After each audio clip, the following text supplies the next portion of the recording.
में महामानव, भारत को दिशा और दशा देने वाले भारत रत्न बाबा साहब डॉक्टर भीमराव अंबेडकर जी और शिक्षा के महानायक ज्योतिबा फुले जी और भारत के दबे कुचले शोषित वर्ग को जगाने वाले साहब काशीराम जी और बहुजन समाज में जन्मे सभी संत महापुरुषों को नमन करते हुए सम्मानित मंच को मेरा क्रांतिकारी जय भीम। साथियों, मैं आपके सामने एक कविता प्रस्तुत करना चाहता हूँ। तो उस कविता की शुरुआत मैं एक शायरी से करना चाहता हूँ, तो प्लीज उसे सुन ले। कि कभी सलमान के बालों, कभी कटरीना के गालों पे मर गए। कि कभी सलमान के बालों, कभी कटरीना के गालों पे मर गए। कि कभी चुम्बन, कभी चेहरा, कभी चालों पे मर गए।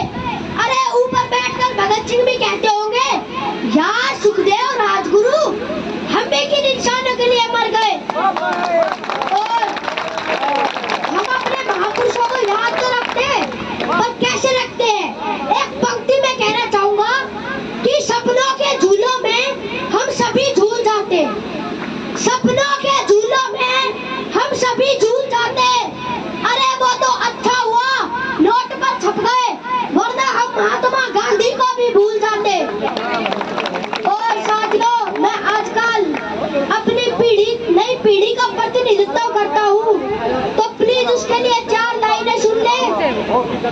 कि आजकल अपने ही साथ नहीं बैठते। कि आजकल अपने ही साथ नहीं बैठते। दिल से दिल मिलने के मिजाज नहीं बैठते। व्हाट्सएप और फेसबुक पर इतने बिजी है बच्चे कि 2 पल भी माँ बाप के पास नहीं बैठते। उन बच्चों के लिए कुछ कहना चाहूंगा कि जो अपने आने वाली नस्लें हैं, जो नई पीढ़ी है, इसके लिए कुछ कहना चाहूंगा कि नई नस्ल से कुछ कहना है।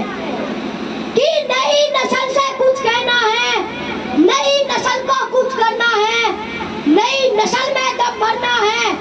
और ये दम नई नस्ल में ही क्यों भरना है कि नई नस्ल में जज्बा भी है। कि नई नस्ल में जज्बा भी है, नई नस्ल में दमखम भी, नई नस्ल में भीमराव है, नई नस्ल में उधम भी। और ये उधम सिंह और भीमराव उभर कर कैसे आएंगे इनके चरित्रों में कि नई नस्ल कर्तव्य उन्मुख हो। कि नई नस्ल कर्तव्य उन्मुख हो, नई नस्ल बस नशा विमुख हो, नई नस्ल अब करे इरादा। साथियों, नई नस्ल अब करे इरादा, मेहनत कर ले थोड़ी ज्यादा। माना शिक्षा में है बाधा, लेकिन मेरा है वादा। मेरा क्या वादा है तुमसे कि तुम शान समाज के बन जाओगे। कि तुम शान समाज के बन जाओगे। तुम सलमान कहाओगे, जालिम का डर बन जाओगे। साथियों, तुम्हें अम्बेडकर बन जाओगे। साथियों, तुम्हें अम्बेडकर बन जाओगे। और चलंत मुद्दों पर मैंने कड़ी बात कहने की कोशिश की है, तो प्लीज उसे सुन ले। कि दिल खून के आंसू रोता है मैं जब भी कलम उठाता हूँ। कि दिल खून के आंसू रोता है मैं जब भी कलम उठाता हूँ। आज लर्जते होठों से मैं कविता तुम्हें सुनाता हूँ। और तब अपने मोदी जी नए नए प्रधानमंत्री बने थे, तो उन्होंने एक जुमला उछाला था कि मैं देश नहीं झुकने दूंगा। थे लंबी लंबी फेंक रहे, मैं देश नहीं झुकने दूंगा। थे लंबी लंबी फेंक रहे। अरे आज यही भारत जनता क्यों गूंगे बन के देख रहे। बच्चों बूढ़ों का कत्ल हुआ, बच्चों बूढ़ों का कत्ल हुआ। मानवता आज मलिन हुई। अरे माँ बहनों पर जुल्म हुआ, सत्ता संवेदनहीन हुई। अरे ये सब देख के चुप बैठे। अरे ये सब देख के चुप बैठे। धिक्कार तुम्हारा जीना है, फिर किस मुंह से कहते हो कि 56 इंची सीना है। के हद की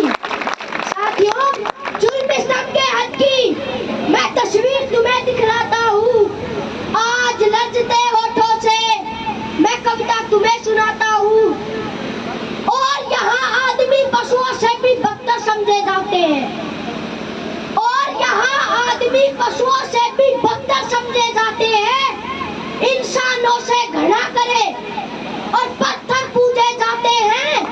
वोट की खातिर सब हिंदू, वोट की खातिर सब हिंदू अब दलित बताए जाते हैं। अब गुंडों का राज चले, मजलूम सताए जाते हैं। एक जानवर के मरने पर कत्ले आम कराते हैं। कत्ल आखलाकों के माओ के जन सुनाता हूँ। आज लचते होठों से मैं कविता तुम्हें सुनाता हूँ। जय भीम, जय भारत।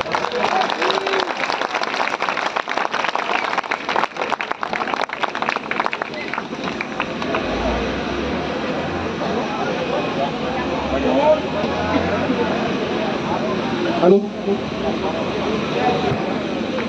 तो आप सभी को बता दूं, इनके जो दादाजी हैं वो साहब कांसी राम के साथ कंधे से कंधे मिला के चले थे, उनके पोते ये कहे जाते हैं। और दादाजी भी जब पोत्र इतना गरज रहा है तो दादा कितना गरजेगा वो भी अभी समय बताएगा। इस बच्चे का जोश, खरोश और सच्चाई से वाकिफ इस छोटी सी नन्ही सी उम्र में इन्होंने बताया।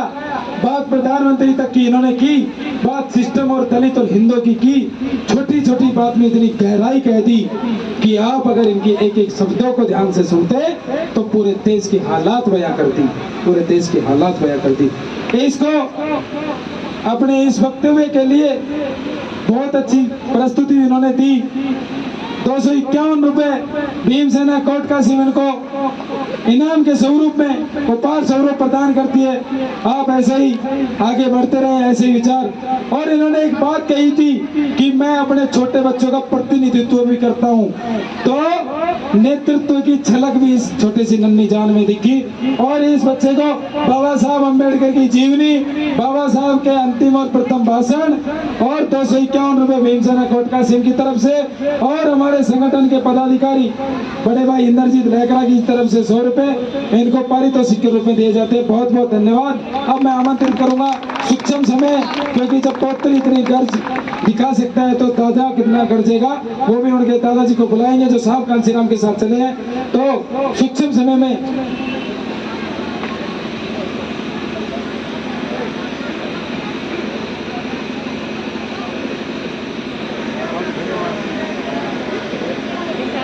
तो 72 शक्ति से कहना चाहूंगा, आपका वैसे तो समय तो हो चुका है, पर दादाजी से निवेदन करूंगा आप अविलंब आइए और आप साहब कांसीराम के साथ चले हैं तो सूक्ष्म समय में अपने वो बातें रखिए और आप भी अपना जज्बा दिखाइए। दादाजी